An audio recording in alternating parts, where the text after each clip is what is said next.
Hey everyone, it's Mike Blackburn here from Combined Building Supplies Cooperative, and I'm joined with Carl Taylor. G'day, how are you? Hey, Mike, and look, it's a pleasure to be here on this lovely Friday afternoon with you. And I'm really looking Very forward good. to doing this, Mike. As you and I have discussed for a wee while now, we've talked about doing these podcasts about everything construction. So it's really good to be able to throw everything on the table, isn't it? Very good, very good. Hey, well, look, let's start with a shameless plug for the co-op. And this past week, we've just reached 900 shareholders. Yeah, how good is that? I mean, 900 shareholders. Who would have thought? When we launched this, we only wanted 30, and we're now getting 900. So, hey, it's bloody wicked, isn't it? It really is. It's really cool. Yeah, look, and look, this time last year we threw a gig to celebrate 500 shareholders. So look, I reckon, and I don't think I'm exaggerating here. I reckon we'll have 1,000 by Christmas time. What do you reckon? I mean, what's positive is I know that when we get the new shareholders each week, it does fluctuate a bit. But I think like last week was 12. So we're certainly pushing towards 1,000. And the good thing about that is what that's showing you is how the construction industry has really grasped this new concept that we've come up with. It shows you how different we are, and we're actually changing the industry for the better too. Because no one else is doing what we're doing, as far as I'm concerned. No one's doing it at all. No. And look, as you know, a couple of weeks back, I went to the Master Painters Conference in Blenheim, and look, I mean, there was at least half a dozen of our shareholders who were already there. And look, and this is something. Look, when we first launched the co-op, we said 95% of all of our shareholders were builders. But what I'm certainly seeing with the new shareholders coming through is that we've got a really good mix of all trades right across the country. Yeah, it's good. It's encouraging to see. I've noticed a couple of Sparkies are joining, and we're certainly getting lots of painters too, which is good. And again, it's great because you've got all those other organisations out there which are doing fantastic things, but we've sort of captured everybody, which is really cool, particularly for that buy power. It's great that a plumber or a painter or whatever can go down to Bunnings or Placemakers, or Noel Leemans for whatever it might be, and actually activate their membership and get bloody good deals to be able to either pass on to their homeowners, which they should be doing, or better their businesses, which is even better again. It's bloody fantastic. Yeah, and look, just as a little bit of a teaser, you and I both know that we've got a new supplier that we're just about to announce, which I think is going to open a whole bunch of new doors for us. So really looking forward to that. Yeah, and without saying who that is or what industry that is, one thing we learned is how intertwined that particular industry is. So, the guys have been asking us to bring on that particular supplier for their trade, and I think it's really cool that we've been able to. I think we've been talking to them for what, 2 years now, isn't it, Mike? 2 or 3 years? Look, it's been a long time, and but look, I think again, and this just goes back to what you were saying before about how the influence that we're having on the market, certainly in that broader construction market, is that we've got such a wide variety of suppliers now, which is great for everybody. Yeah, I wonder why that is. I mean, the one thing I've noticed, particularly going around some of those suppliers, is when we first started. This whole journey, and Mike, I'm sure you'll agree, we were told to piss off a couple of times, if you excuse my French, but that's what we were told, weren't we? Yeah. I We were use that told to language piss again. off. Yeah. And So the same thing applies. We've had a lot of people look at us and go, look, are these guys going to be here next year? And proof's in the pudding. 4 or 5 years down the track, 918 shareholders, I might correct you, as of today. I mean, we're not going anywhere, are we?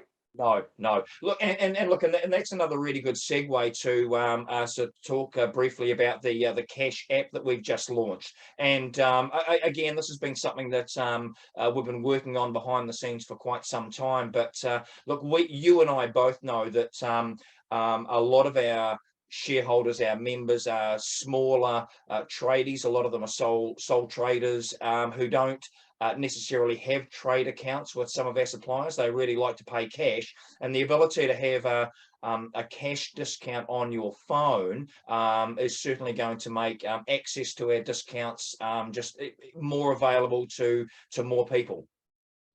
Yeah, I guess, I mean, with my business, I run accounts, and I probably didn't appreciate how big that cash market actually is. A lot of those smaller guys, as you say, Mike, they don't want to run accounts, so they just want to pick up their phone and run and scan the thing. And the good thing about that is the discounts are the same across the board pretty much. So and you can share it with your staff, which is even better. I think it's a bloody good app. You guys have done really well with that, actually.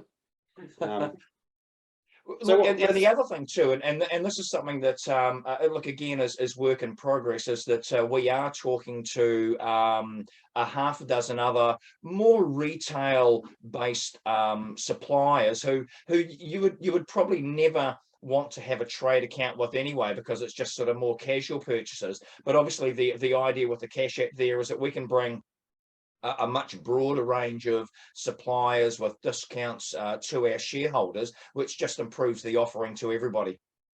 What are some of the other suppliers you've been talking to, Mike, on that? I know we've got the main suppliers. Certainly, and without mentioning any names, because obviously some of these deals are still to be inked in, but certainly in the automotive field, we are certainly talking to some sort of tyre suppliers and some more retail in that sort of automotive space. Certainly sort of in the retail field, some more sort of general sort of shopping suppliers. One of the things which I know people have been using really regularly is Noel Leeming's, the cash discount there if you want to buy a jug or a toaster or a printer cable or something, which you'd never go to your sort of to Nick to sort of purchase. You just want to sort of rock in there and buy something. Then those sort of discounts are absolutely fabulous. So if we can sort of increase the number of suppliers that we've got, then that's just sort of gives everyone a better deal. Yeah, I was up in Tauranga the week before, as you know, visiting my son's sport actually, but I took the opportunity to go test that Cash App at Noel Leeming's because Luca actually dropped my phone. Of course, I'm looking at it now, it's fixed, but broke that screen. I went in and went into Noel Leeming's and showed them my discount code, and I think the screen was about 65% off just for that screen cover. So it's worthwhile having on your phone, eh? Yeah, well, geez, we went away to Hamner a couple of weeks back, and Sonny made me stop at Noel Leeming's on the way out of town and buy a selfie stick, and again, I think I saved 50%. So it was look, again, just really handy and convenient. And look, of course, I mean, look, obviously we have Bunnings and Placemakers and Plumbing World and Tilemax and Hirepool and kitchen things on the app, and so that's just a starter. We will obviously sort of add to that as we sort of go, but that's just a sort of another really convenient way that we can offer discounts to our shareholders. Look, obviously the next big thing that you and I have on our agenda is next week is the AGM for the co-op coming up. So tell us a little bit about that, because clearly you're the chairman. So tell us about the AGM and what that means to our shareholders. Yeah, so I mean, firstly, chairman again for the year. So thanks for keeping me employed, everyone. It's pretty fantastic. But I'll certainly continue the good job. Yeah, look, this is our fourth AGM, fourth official AGM, which is fantastic. We've made some pretty good dividend payouts this year too. So thank you for everyone for spending their well-earned money with our suppliers. But yeah, we're expecting a few there. AGMs aren't obviously the most exciting thing in the world, let's get real, but it's something that we do as a cooperative, because that's what we are, a fully fledged cooperative. But certainly come along, have a beer, bring your ideas. We're always open. We're certainly an open book policy. One of the things that I will probably talk about at the AGM under general business is this Tuesday I'm going up to Wellington to sit in on the Commerce Commission's conference. And I haven't told you about this, Mike, but I only booked my flights this morning, and they've asked us to, well, the Commerce Commission's actually told us they're probably going to have some questions for us at that conference. Now, that conference is about building materials, of course, and building material monopoly, which went out last month. So Hey, it's pretty cool that the Commerce Commission and those sort of government organisations, look at us as a serious player in the market. We're not afraid to speak up, are we, Mike? And that's why these guys are listening to us. Not at all, no. But looking again, and I know that that you and I are sort of regularly contacted by the media to sort of give our view, and of course because we now have 900 going on 1,000 shareholders, and most of our members are generally smaller guys who aren't necessarily represented by other organisations. We really have a significant voice in the industry, and I know this is something that you've been sort of interviewed in the media on a number of occasions recently about how supply chain problems and pricing certainly affects our shareholders. So tell us very briefly about sort of some of the things you've been saying in the media about where we stand on these issues. Yeah, you're right. And as you know, again, and I'll say it again, we're not afraid to speak up. But some of the things that we'll be talking about, I guess, is that the big issue for me is the monopoly that the councils have. There's no competition there whatsoever. So, basically, I think we've got 71 building consent authorities. Do you know the exact number? 71, I think, is it? Oh, look, off the top of my head, I can't tell you, but as far as territorial authorities go, yeah, I think that's about right. And you're absolutely correct. Is that every single one does something slightly different. And here in Christchurch, I mean, you've got Christchurch, Selwyn and Waimak, where I know a lot of builders are working across all three councils, and the rules are slightly different for each one. Yeah, so one of the things I've been banging on about, let's just call it 70. Let's just call it 70 BCAs. Basically, we're all governed by the Building Act 2004. But with the 70 BCAs, there's 70 different rules for each region, which makes it really hard if you want to use an alternative product. Mainly because, and if you use Christchurch and Selwyn for argument's sake, in one of those regions, it's easier to get a minor variation through versus the other. So there's no incentive for the councils to essentially want to be able to endorse, well, they can't endorse, but to let you use an alternative product. And the GIB one has been a prime example. So that's what we're going in there for, is to try and push that a little bit. Now, if you cross the Tasman and go to Australia, if you go to Brisbane, when you go to get a building consent, you don't actually, from builders' point of view, you don't actually deal with the councils at all. You actually deal with a building certifier. But like the old days when Prime building compliance was around, a little bit like that. You'd go after Prime, you'd give them your plans, and they'd go and do the consent on your behalf. And by doing that, you've got a complete independent person doing your building consents, which in turn means quicker consent times. Well, it has to be quicker consent times, and just so much easier to get everything through. So we really want to try and push that through. And I know some of our shareholders have been having that issue as well, just the inconsistency with consents and inconsistency with some of the inspections too. So that's one of the things that we're looking at. And this would be the perfect time for me to jump in with a plug for a couple of our suppliers. So Placemakers, certainly here in Canterbury, they've been bringing in container loads of Knuff plasterboard, and Grant tells me he's got 80,000 sheets available. So if you need plasterboard, then they've got it. And equally, Bunnings have been bringing in Pro Rock. And of course, one of the things that both you and I have seen is that again, the counts, certainly the Christchurch City Council, have been doing their very, very best to work with these suppliers to make substitution of products a little bit easier. It's certainly by no means across every council in the country, but again, and this is part of what you'll be talking to the Commerce Commission about how we can improve the way that we can make product substitutions across the whole range of building materials.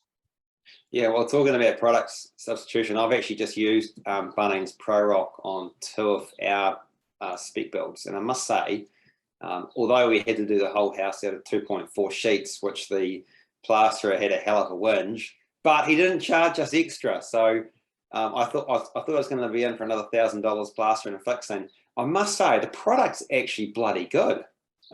Nice finish, nice paper.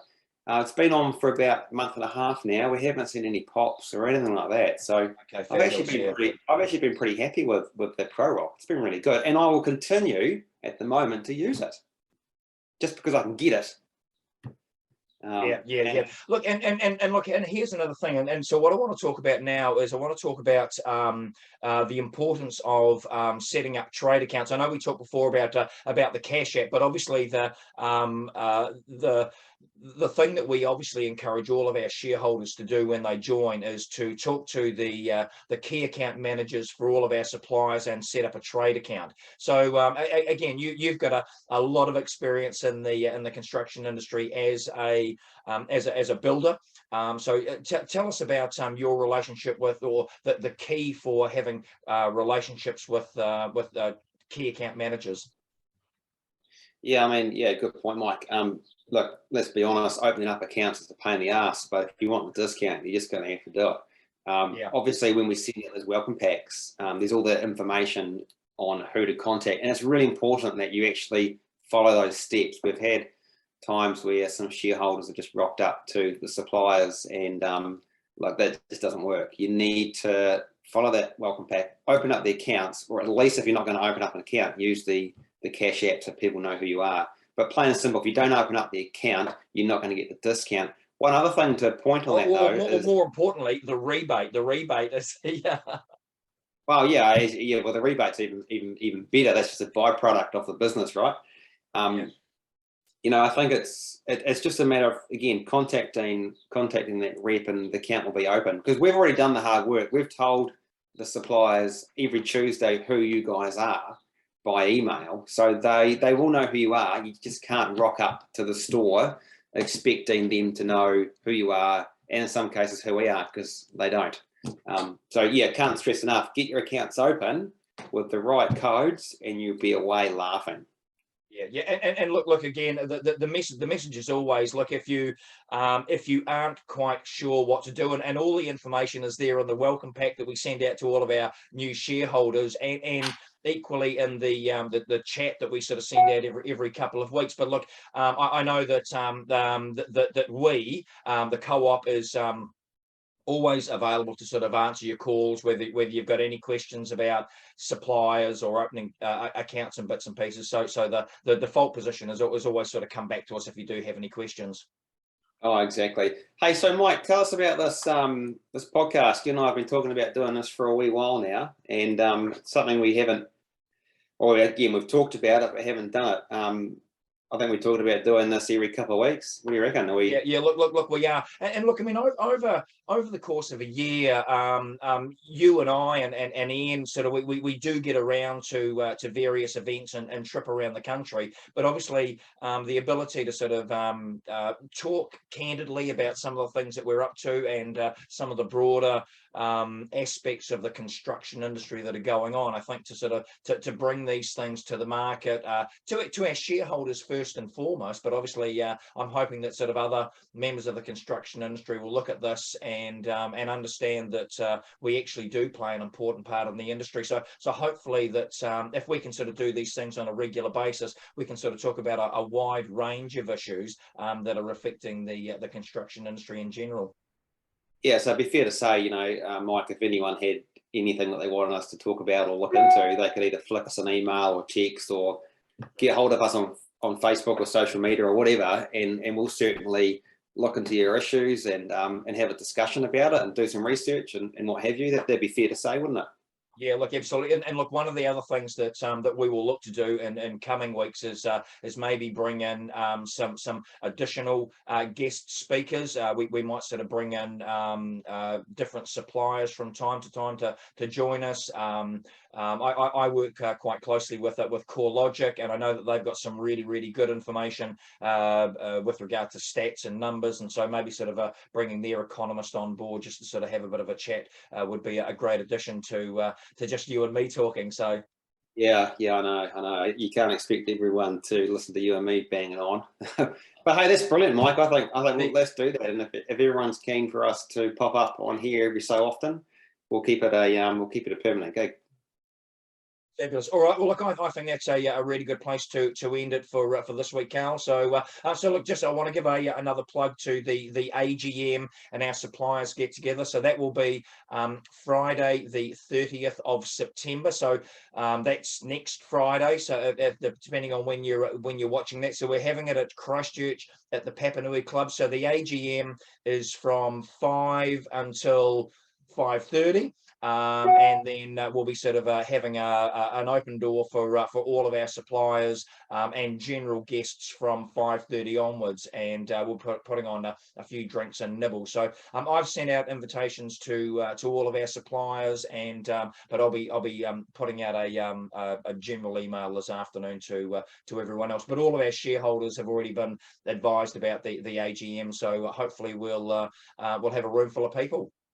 Oh, that's good. Good to see you, Mike, and we'll talk soon, eh?